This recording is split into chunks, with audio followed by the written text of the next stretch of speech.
Hey friends, happy Wednesday, and welcome to the Garden of Mutual Delights. My guest today is the incomparable Jules Schrader, and if you have been to the Pennsylvania Renaissance Fair at all in the last couple years, you will probably recognize her as the once Queen of France, as Megs Cockburn, the traveling musician, and several other beloved characters, as well as showing up on the People's Shakespeare stage as Puck in recent memory. So, without further ado, hey Jules! Hey, what's going Yeah, on? she is. It's good to have you on the show today. It's good to be here. I'm excited. Yeah. So, the first thing that I usually ask folks when I'm not checking in on tech, here, hang on, I'll be right back. Just a moment. We are Do a not little having song and technical dance. difficulties. We are having an excellent time. All right, and here we are. I am back and actually on the screen with you. All Yay! right. It's not live unless there are technical stuff that you have to iron out and just get to it. That's what we're Anyway, in the business for, is the live technical stuff. it keeps things interesting.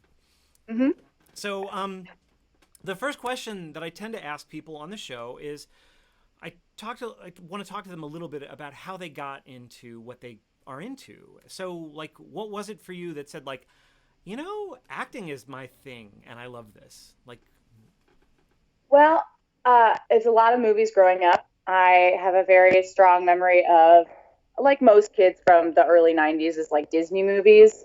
And that the whole Disney Renaissance was like right where I was forming a lot of my ideas. So that also like helped me get into like music and like musical performance as long as with acting. Um, and I just started, doing school plays. I played the Wicked Witch of the West, was my first onstage character in The Wizard of Oz. And I remember being so upset that I was the villain. And then my dad sat me down. He's like, "The villains are the best ones. You have so much more fun." And it's true. It's really true. that is true. And they tend to dress better, Oh yeah. Oh yeah. especially in fantasy and sci fi. Why do the Oh good guys yeah. It's always wear always nothing like, but brown? oh, right. It's like black. You can have like those like cool tones with like scales or like, oh, just very cool. Yeah, I'm right. What could be I love better? it. Right?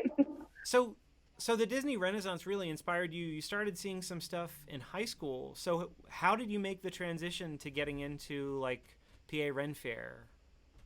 That was by sheer happenstance. So after I got a degree in college in theater, and I had been taking voice lessons, and I had been, this was before like I had just been singing radio jingles growing up. Like I would sing them in the bathroom because the acoustics were better, and my brother hated it. I have a twin brother. He absolutely hated me singing. So I never really did it a lot while I was at home. It was always just something that I kind of did when I was by myself in my room. Um, and so when I got to college, I got my theater degree in acting, but I'd been taking voice lessons with the college that I went to. And I went to one of those big cattle call auditions. So like your UPDAs, your SETCs. I think we went to the outdoor. I think it was. Ooh, I don't remember the name of the thing. It was in North Carolina. Me and my mom drove. I think like 5 or 6 hours. I think I don't remember how long. It was a long time, and my mom is a saint for doing it. But I just happened to have a callback, and they were like, "Yeah, okay." But the most embarrassing thing was I didn't leave my email on my resume, so they had to contact me through Twitter because I was it was my first big audition for after college things, and I completely forgot to like double check. So Marin, who is a friend of mine now, she was like, "Hey, we're trying to give you a job on Twitter at my handle," and I don't use Twitter, so I never really saw it. Oh And so I was like, no. "Oh, I'm so sorry. I'm emailing you right now," and like, it was wild. But then I got to become part of the Pennsylvania Renaissance Fair, and it was great. So what season was that? 2014. Okay. So what did you play that season? I was the a French courtier. Her name was Diane de Poitiers, actual historical figure, who was kind of loosely related to the French queen that I played in 2018. Yeah. Um, and in that, Diane de Poitiers is like the generation right after Queen Claude. So it was a Okay. little further up in history, but she was here in the Shire to just as like a we were just friends from France. We came in. I don't remember any of the scenario that year, but it was the first year of King Henry VIII. Okay. I was in a group called Joyful Noise, which lasted for that year and then 2015, and it was a purely magical group. And I did not read music at the time, so it was really difficult for me to do like magical stuff without having like a recording of my part. Yeah. So I just completely audio learning all of my stuff up until then, and that was okay until we got to this first job, and I was like, oh no. So that was that was my biggest learning curve at that point. Yeah. But yeah, and then I didn't go back the next year, but then the next year, 2016, was when I came back as a sultry siren of sin. I'm sorry? A sultry siren of sin. Oh, so you were one of the sirens. Yeah. That's cool. Yeah. And then I was a siren for about that year and then the next year. And then I got to be Queen Claude of France. So that was very exciting. When you were a siren 2 years in a row, did the scenario allow like any building on like where you were the previous year, or what did that look like? Kind of. So the first year that I was a siren, it was all of the sirens were maids that worked for the Lady Mayor. So we all had the same uniform on. And it was played throughout the day. Like at the very beginning of the day, we had like our white caps on and our aprons. And then when we got to our first show, it was like, oh, finally, we're off the clock. And we would take off we'd take off the aprons, and we would pull our skirts up, and then we would be the sultry sirens of sin. And that was so much fun. But the next year, they just were like, they're all different. They come from different households. They're all just friends coming together at the pub. And so like, it was the first time I think that the costume designer had allowed like shoulders to be bare. So there was like, I had like a short sleeve thing on that I would bring down my shoulders, and I had a corset. So it was just like all bare up here. And it was like, because our music director at the time, Kelly, was like, we want them to be super sultry. We're going all sultry this year. I was like, great, cool. I can do that. It was a good time. Yeah. So I remember the season that you played Queen Claude was really memorable because Megan, who was playing the English queen, was like fairly atypical. Like she was high-fiving kids, and like, I mean, not there have been no queens that have been unapproachable ever, but she was probably like far and away the most approachable queen. And Zach Minder was awesome as Henry VIII. Oh yeah. And I very much doubt Henry actually ever looked so good. But I don't. Yeah, I mean, we're sitting here laughing because we had such a great time that year. Like the whole cast genuinely seemed to be having such an incredible time. Oh yeah, 2018 was so much fun, and it was just like there was a lot of room for improvisation in a lot of the stage shows that. And Zach and Patrick was the guy who played the King of France, have been friends since 2014. Like we all met in 2014, that first season that I was there. Patrick was there, Zach was there, like a bunch of people who are started out in 2014 have stuck with the fair. So like Allison and Evan, their first year was 2014 with me. Joe Penn, his first year was 2014.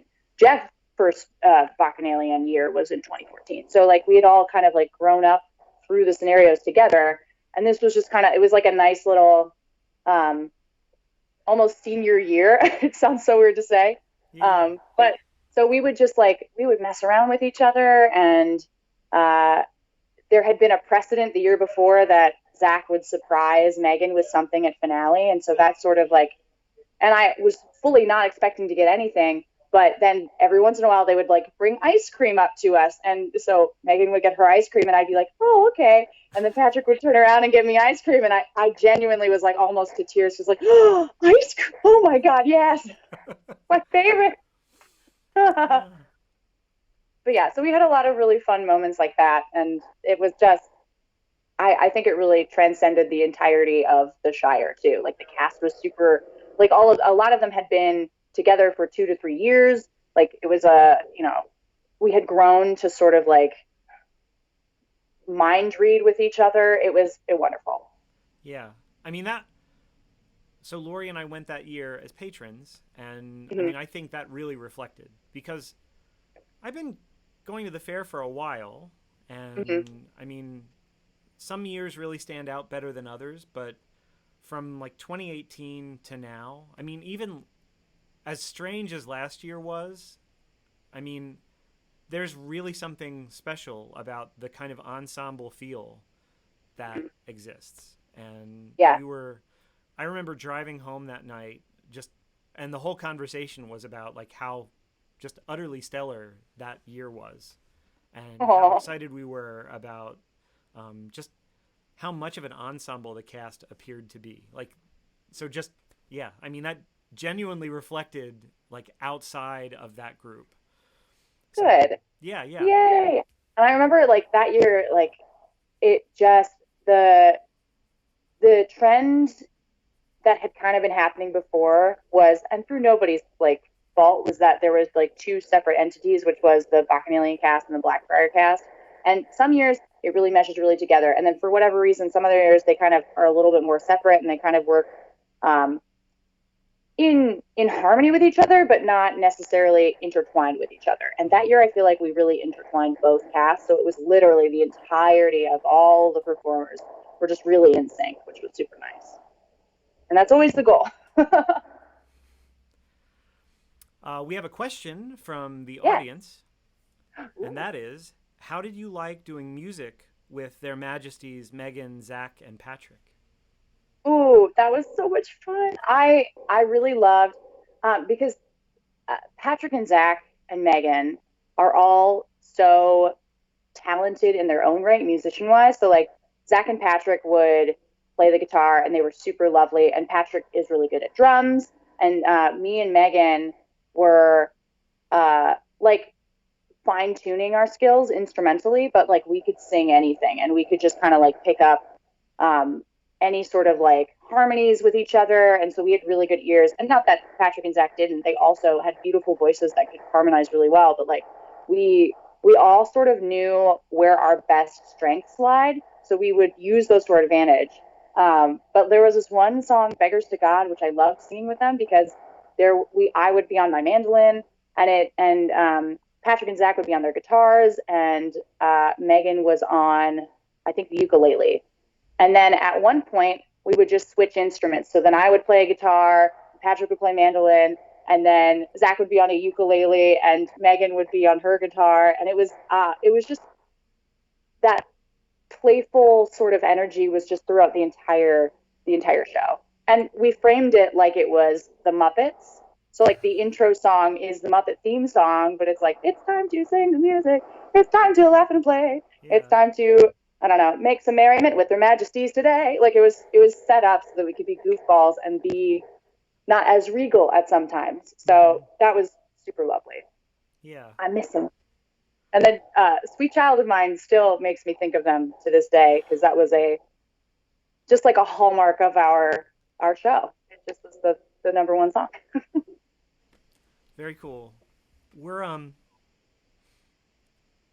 maybe like across the whole experience of like that season, can you pick a moment that like really sticks out to you as being like an emblem of how that season was for you?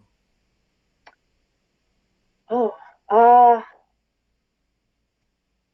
honestly, like the things that stick out to me most are just running around with Patrick and being fools. I mean, there was one day I think someone gave us a an eye patch and like a little play hook. So we decided as the French Royals we were going to go undercover and run out and be pirates. So we would run out and we say, "We're not, no, we're not the French royalty. We are pirates!" Arr! And just be children again. So that was like, there's a picture of us at the snow cone machine that Paulo Garbanzo Oh, the had hamster wheel? created. Yeah. They had the Leonardo da Vinci's contraption or whatever. There's a picture of us just like sticking our tongues that have turned blue out at the camera, and then it was childlike wonder is the only thing I can really encapsulate that entire season. It really Yeah. was. So going from that season, how did that inform like how Mags came about? Mags was kind of an accident, honestly, because I had I said that it kind of felt like senior year in 2018, and it almost was, because I had just got engaged, and I realized that if I was going to be able to save enough money for the wedding that I wanted and the honeymoon that we wanted, I was going to have to stop doing fair for like a year or so and enter the Muggle workforce, which is to say, like, something that's not creative based. So I got a job at a company as like a customer service, like an online customer service employee, and it paid really well. But at the last second, one of the independent acts ended up having to move for their full-time job to a different state. So I emailed our entertainment director and I was like, hey, I'm around and like my weekends are free. So if you need someone, like, because I was for sure assumed that they had somebody in the, that they were just going to call in. And I was like, hey, I'm available if you need anybody for a couple weekends, like, just hit me up. I'll figure something out. And they were like, hey, I would love to have you every single weekend. And I was like, oh, okay. So, and that was about, I want to say, 2 months before opening day. Okay. Which was not a lot of time for me to like, okay, what show do I want to do? Like, what character am I going to do? I don't know. So one day I just kind of sat down. I was like, what do I want? If I could be any character, what would I want to be? And I wanted to be a siren again, because that was the most fun and kind of ridiculous that I had as like by myself. And so I thought about this, like, I'd always wanted to be Scottish. So I was like, she's Scottish. She's dirty, and I don't know, we got to think of a weird name. So Jeff, actually, my husband, he had said, like, you could do something like Austin Powers, where it's like, I don't remember the name, but that's where the catchphrase of, like, my name is Mags Cockburn, Cockburn by name, Cockburn by reputation. And then that would be just like the entire vibe that she would go with. So that was an accident completely. And like, I didn't know how to play guitar. I played the mandolin like fairly okay. Like, so that season was a lot of learning. And like, because at that point I had just jammed with the independent artists at the top of the hill, and then I went on my day and I just sang for the rest of the day. So my light turned off. How did you? Oh well. But yeah, so Mags was kind of an accident that year, and she just happened to like became the forgetful musician because I could not remember any of my words or chords.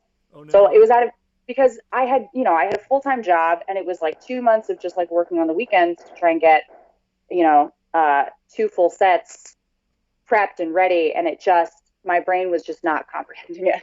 Yeah. So it just ended up being like, I might remember these words. Come along for the ride. And so it was just me kind of trying my best to remember the songs and be as entertaining as possible in the pirate ship. So, but it was good. It was a good time. It was really fun. Very cool. I learned a lot. Sorry? I said I learned a lot. It's a funny thing when you jump into the deep end. Yep. So,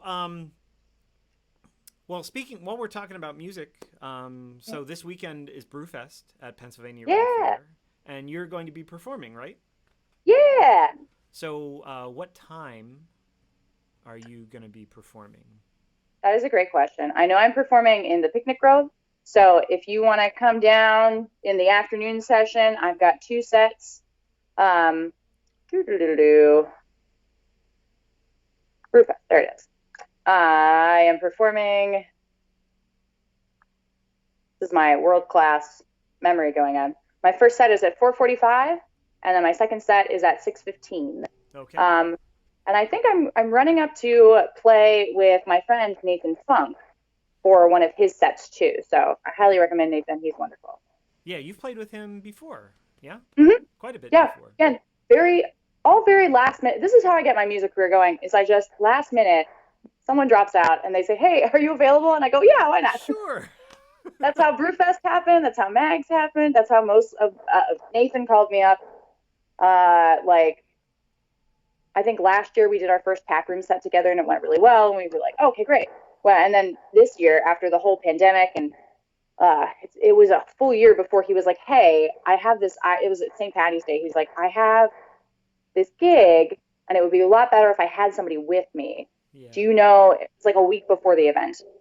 And he was like, can we do some Irish tunes together to celebrate the opening of this movie? And I was like, okay, yeah. And so we practiced like one rehearsal and then we just did it. And it was exhilarating. And so he was like, well, let's just do this all the time. And I said, okay. So we made 2 music videos and now we're, just buddies. Cool.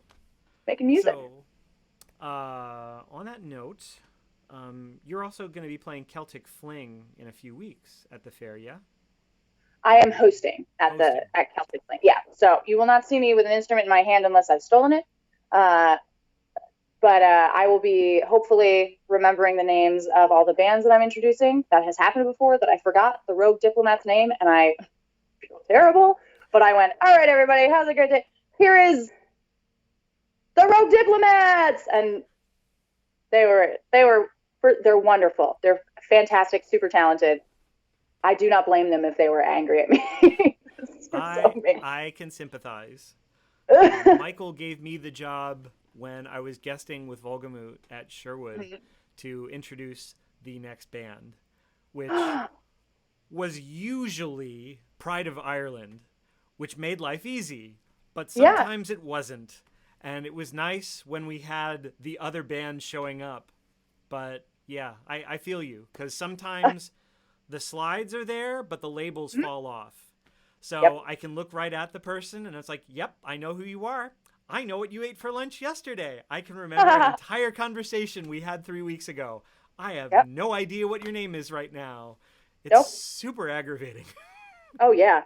And I had thought that, like, because I was the French queen, I remembered people at the very beginning of the day to the end of the day. And it's so interesting how the mind works of, like, I had been saying, here are the Rogue Diplomats, literally all day. And all day the previous day. But for some reason, whatever it was, at like 2:30 in the afternoon on that Sunday, it left me. I had no idea. It's a great feeling. Yeah, so come see me maybe remember the names of the bands. Very cool. So, what are some things, kind of backing up a little bit, I think one of the things that I have always enjoyed about Ren Fair when it's at its best is that like feeling of ensemble, but there are also these like incredible moments that happen at times. Like what's maybe one of your favorite moments ever from any season? That's a good question. I mean, and you're not locked into it. Like anything that's just like, oh, this was great is a good jumping off point. There are a lot of moments that are super lovely and make me feel so like warm and fuzzy. I don't know that I have 2. I think I have 2. And they're all bits that I've done on the street. So I don't know if anyone ever saw them, but they felt nice. One was in 2017 with my dear friend Nicole. She was my maid of honor in my wedding. We had a food bit. And for those of you who don't know what a food bit is, it's essentially, I don't know if they're doing them anymore, but a vendor on the Shire would give you like a coupon for 1 free of this certain item. So our item was an apple crisp. And what had happened was every weekend we hand out food bits. And every weekend the apple crisp was handed out, but nobody knew where it was. It just wasn't on the Shire. They had this coupon for it. And we had no idea where it was or where it was being sold. So we never used it. So we had like at least 6 of them had been saved. So the very last weekend, the last day, we got the apple crisp food bit, and they were like, "Well, we have 6 coupons, and they finally found them. So, I mean, here it's the last day. We're gonna throw them away if anything." So we got 6 apple crisps. And they were delicious. Like it was like ice cream on this whole apple was like baked in a pie crust, and it was like super like, oh, it was gorgeous. We had 6 of them. So we sat in the street and we fed each other this apple crisp as like it's so good. Best food bit we've ever done, because literally 5 people stopped and were like, where would you get that? And I was, that's the whole point of the food bit, is to sell more of it. And we were like, down there, please go. So like just us enjoying dessert was the most successful bit that we've ever done. Oh. And then the other one was my first year. I was being chased by, I think one of the noble people had said that like, oh, this French diplomat, I would like to have her killed. So he sent the one of the mercenaries and like the pirate uh, captain. Her name was Madame Maud. She ran the Boar's Head, and so she and Magdalena, the mercenary, were after me. And so we were having a standoff in the picnic grove, and they were like, well, so and so says that you're, marked for death. So unless you can pay us more. And I said, oh, yes, hold on 1 second. And I looked in my pouch, and I had no real money, no fake money or anything like that. So I just looked in the purse, and while they were distracted, ran in full garb, like big hoop skirt, big sleeves, just picked up and just ran. And it took them it was incredible because they were both fighters. So by the time they had been fighting all day, like it was not easy. And I had been just standing and singing. And so I was tired, but like I just sprinted across the picnic grove into where the fountain was. And so I stopped and I was like, oh, well, I am tired. You can catch me. That's fine. And they were like bent over, just like heaving, breathing, just like, why would you do that to us? And I don't know why it made me laugh. It made them laugh because they didn't have to chase me, but it was so much fun. And we ran past a bunch of people, and a bunch of people were like, what's going on? So it was, again, a very successful bit just because it was, I don't know, it was just good. Very cool. Sorry, this was a very long-winded answer. No. That's what we're here for. That's what our extensive fan base tuned in to see. So, yeah. So I think we are getting a question from the house elves. Yes. Aha, we do. Question: was it true the French court of 2018 were all vampires? I knew this question. As soon as you said, is it true the French court? Yes. And the reason that came about is because I made an offhanded comment about blood sacrifice on the third weekend. And then we just kept adding to it. And by the end of literally the last day, me and Patrick have like fangs. And I felt really bad because this little girl who I adore, and she's a friend of the fair, she comes all the time, wanted a picture with me. And I was like, I have fangs in, is that okay? And she goes, yeah. So there's a picture of me out there as Queen Claude with fangs and this beautiful little girl smiling, just so excited. And we're both, it was Halloween. I mean, all good fun. I mean, you'll never get another picture like that. So. No. Awesome.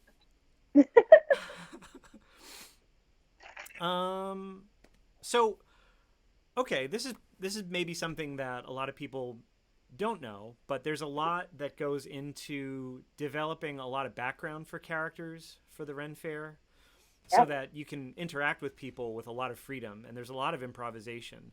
What kind of things do you find are really helpful to creating a character?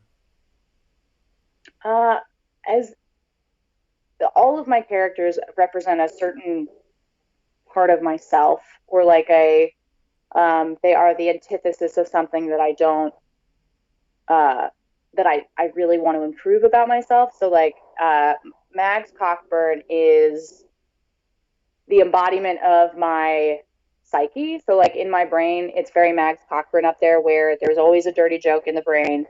I can't remember anything.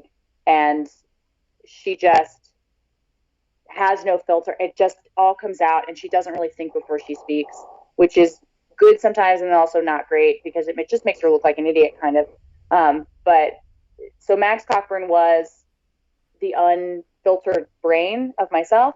But like Jenny Groves, who was the year previous Queen Claude, she was all, well, husband number 46 coming on up. She was super flirty and like, but would make no hiding that she would kill her husbands. Was my very like, I don't know, almost like that part of the back of your brain that like is very, I don't know if this is just me. And like feminism is like the equality of all sexes and genders and stuff, but there is every once in a while it's like, man, men are trash.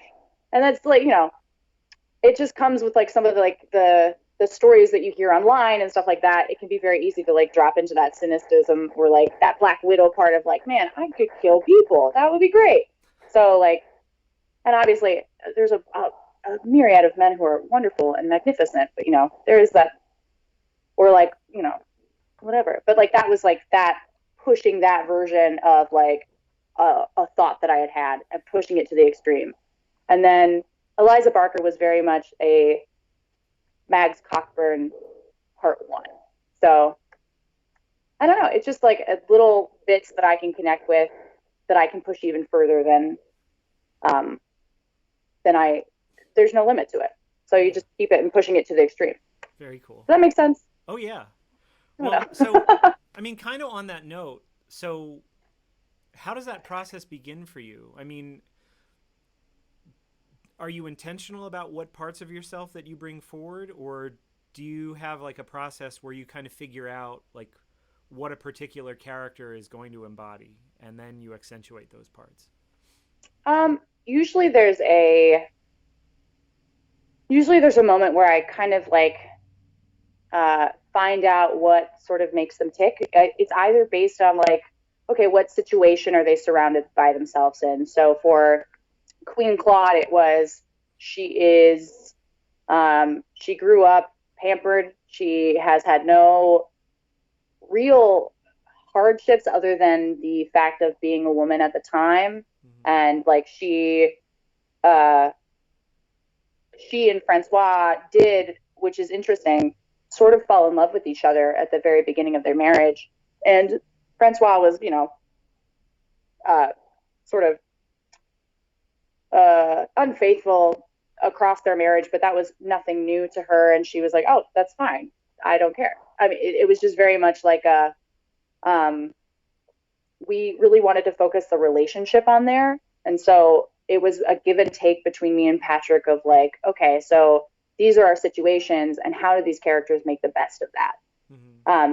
But like, I usually find one thing that is kind of the all encapsulating thing about them and apply it to sort of everything that they touch. Yeah.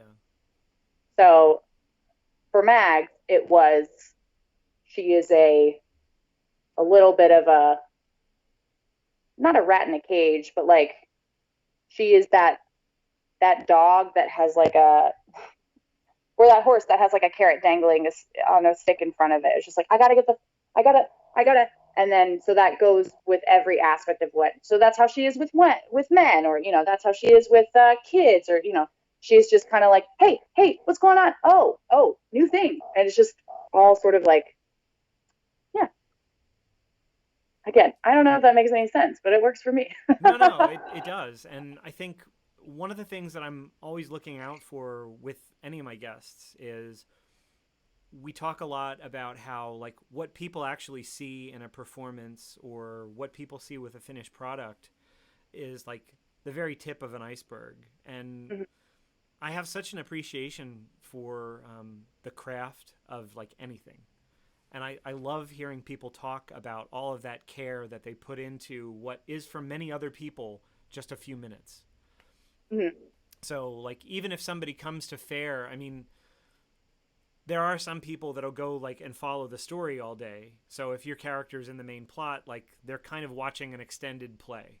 But for Yeah. I know a lot of people tend to kind of wander around and see a bit of this and see a bit of that because it's a little overwhelming if you know you're only going to be there maybe once in a season and there's a Mhm. little bit of a I want to see everything, and that's kind of how I was for a really long time.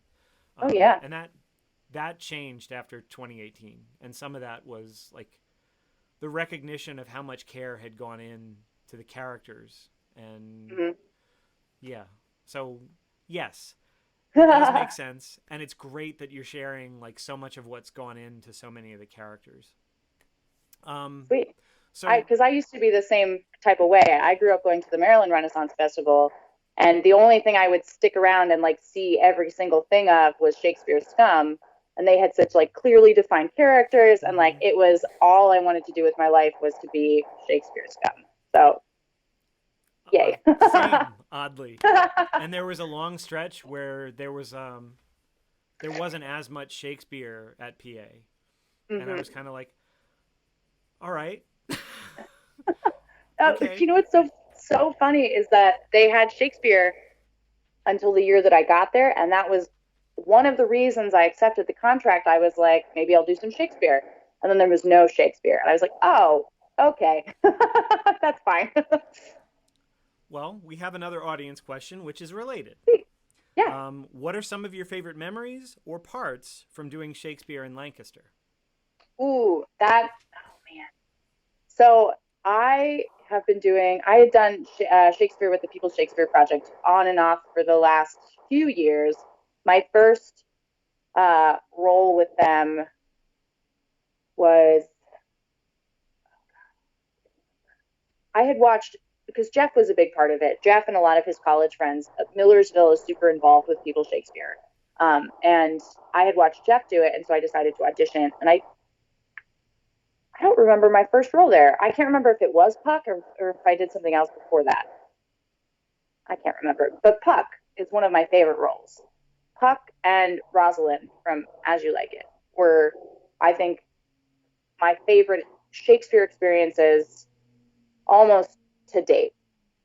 So it was fun exploring the commedia based movement of Puck and like what their arc through the play was, because I'd never really paid attention to it before. I always paid attention to the lovers like Hermia and Titania and stuff like that. And that was throughout college where I was like, oh, that's my type. And then they were like, you want to play Puck? And I thought, oh God, yeah, okay. So it was just something very new that I had never done before and that I had never even thought that I would be able to do. Like I always, just assumed that I would get typed into different roles. Mm-hmm. And then same thing with Rosalind. I had never really um, thought of myself as the not ingenue because Rosalind's not really an ingenue, but like the lead the lead in a show. Because my type is very like that's the main character's best friend, and like that's a very broad sort of thing. But or like that's the wife of the evil guy or something like that. So that's what I had been doing up until then, which was so nice. It was new and exciting, and oh my God, As You Like It has so many lines. That was the one thing that I was like, okay, here we go. Yeah. Well, okay. So, related question.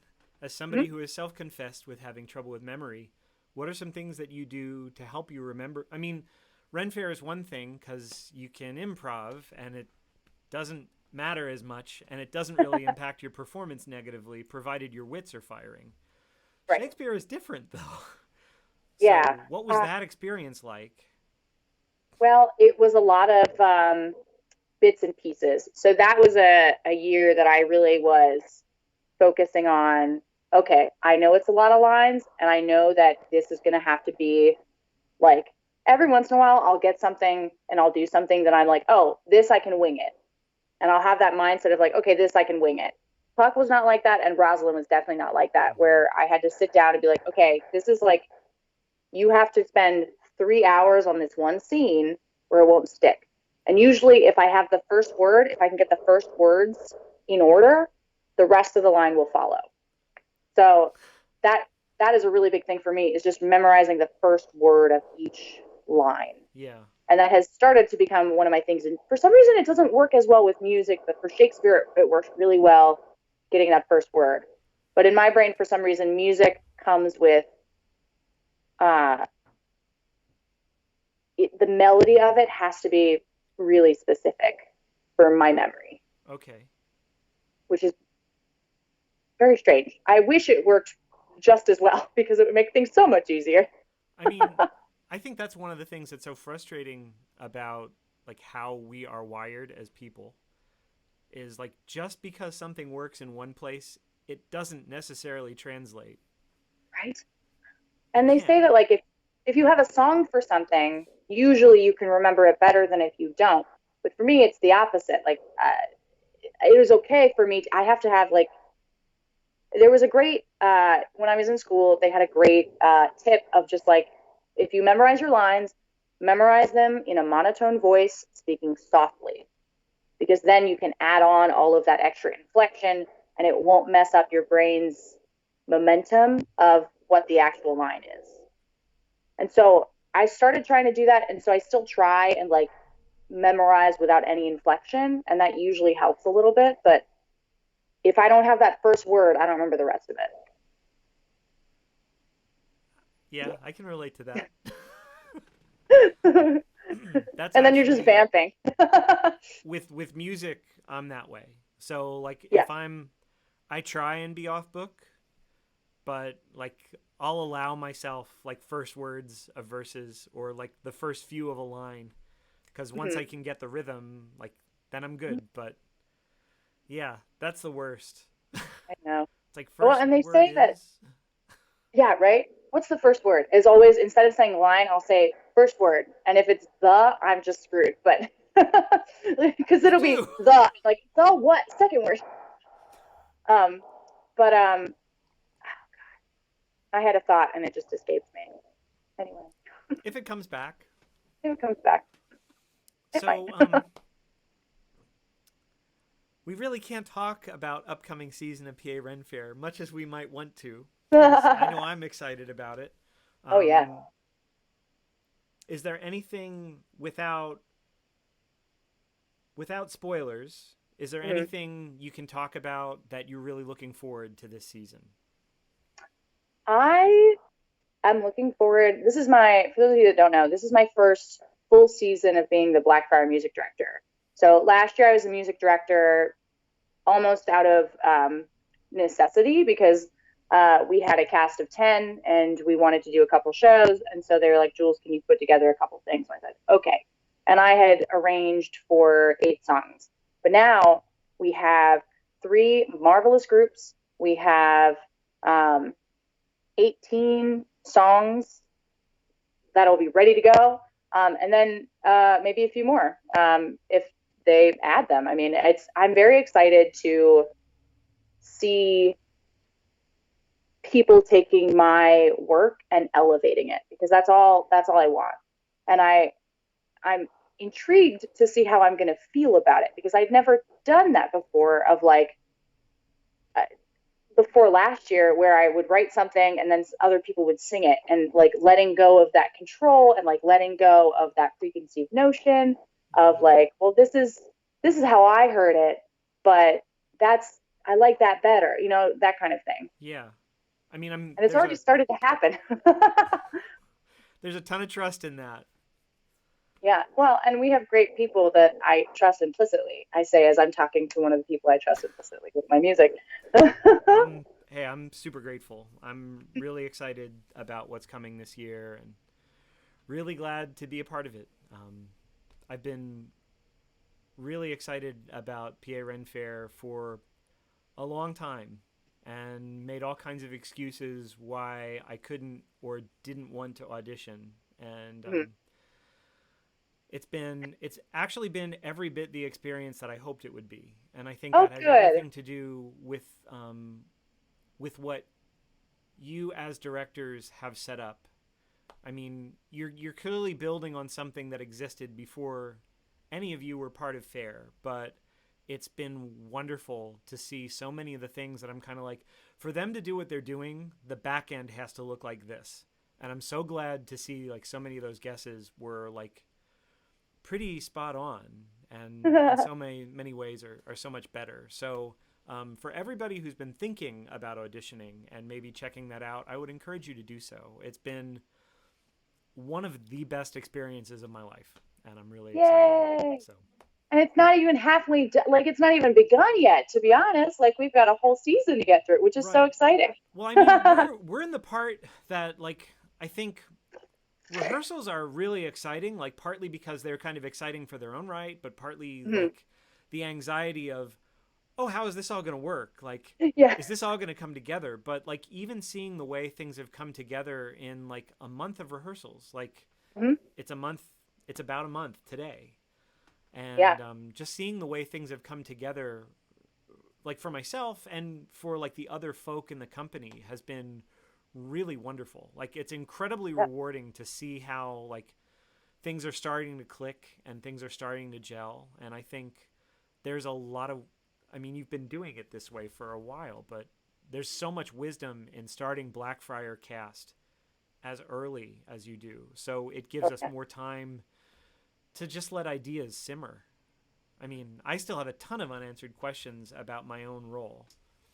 Oh yeah. And And that is half the journey, which is just so wonderful to see you guys go on, yeah, because it won't end when we open the show either. It's not going to end that first day. It's just going to keep continuing until we have to say, okay, we're done now. And it continues on from there even yeah, sometimes, yeah. which is so exciting. Well, and I hope it does. I mean, it's really been it's been a great trip so far. I mean, I really feel like once first like opening day is kind of out of the way, like Mhm. all the nerves are going to go away and we're going to have so much fun. Opening day is going to be awesome, but Yeah. like everything after that is just going to get more relaxed, I think, and just Oh much yeah. more fun. Oh yeah. So, thanks for that. Of course. So, My job. yeah, yeah. Well, Jules, is there anything else that you want to share with the gang? um, my name is Jules. I'll be at Brewfest, and everybody's pretty awesome, and I'm excited to get going with performing, and I'm excited for the season. Good deal. All right. Well, thanks, Jules. Thank you. I'll come back at some point, maybe, Yes, hopefully. that'd be awesome. Look at Like me inviting maybe myself onto your like show maybe again. on a Monday night and we can play some music together. Heck yeah. Maybe in like 2 weeks or something. All right, we can do that. Two or That three sounds weeks. like a fun idea. Well, thank you, Jules, for stopping by the Garden of Mutual Delights today, and thank you, friends, for tuning in. We will probably be back next Wednesday with a new guest who is to be determined. I will hopefully be announcing that Monday night on the music live stream here on the Subaltern Project Twitch channel. Until next time, I'm Jeremy Grafe, and see you next time.